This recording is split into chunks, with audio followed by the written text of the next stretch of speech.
Hi there, my name is Abigail Gerber, and today I'm going to be talking to you about the elements of art. There are 7 elements of art, and they are space, color, shape, form, value, texture, and line.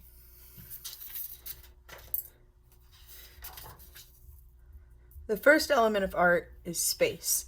Space is used to create the illusion of depth within an artwork. It can also refer to the positive and negative space between, around, or within objects. So right here we have a star with a black and a white side, and that's just to show positive and negative space. And on the right side we have a triangle formed by the use of the colors red, blue, and yellow to create implied lines. The second element of art is color. Color is perceived by the way light reflects off of a surface. There are 3 properties of color: hue, the name of the color; intensity, the strength of the color; and value, the lightness or darkness of a color. And for our example, we have the color wheel, and then the neutral colors, black and white.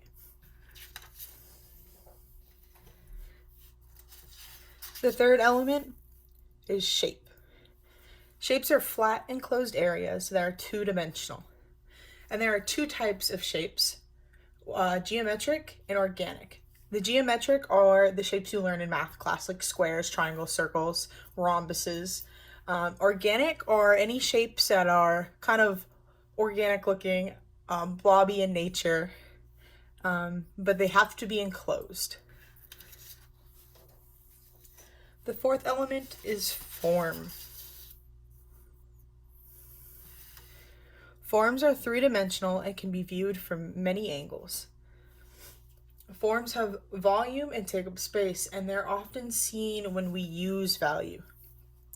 So this is form using line, and then this is form using value. And you can see how the line uses optical illusion to create form within the object, and form using value creates depth using the darkness and lightness of a color.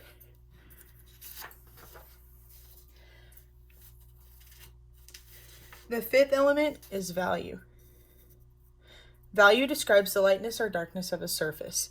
So here for my example, I have a value scale, and typically these are about 6 to 7, and they have numbers at the bottom, but they just go from light to dark to show the progression of lightness to darkness.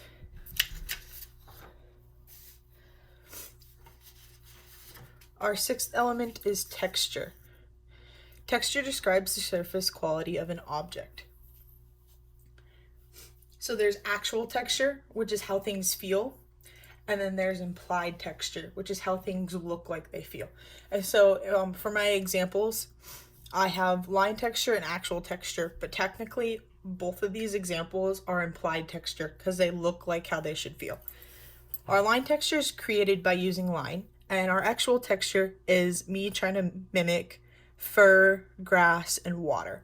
But if you were going for actual texture, that would be more pottery based, like in ceramics, where you would actually create the texture of fur. And finally, our last element is line. A line is a path made by a moving point through space. Lines are 1-dimensional and can vary in width, direction, and length. And so for our examples, I have a really curvy line that goes everywhere in all kinds of directions, 2 diagonal lines that are just different lengths, and then I have some vertical lines that are different thicknesses, and then dotted as well.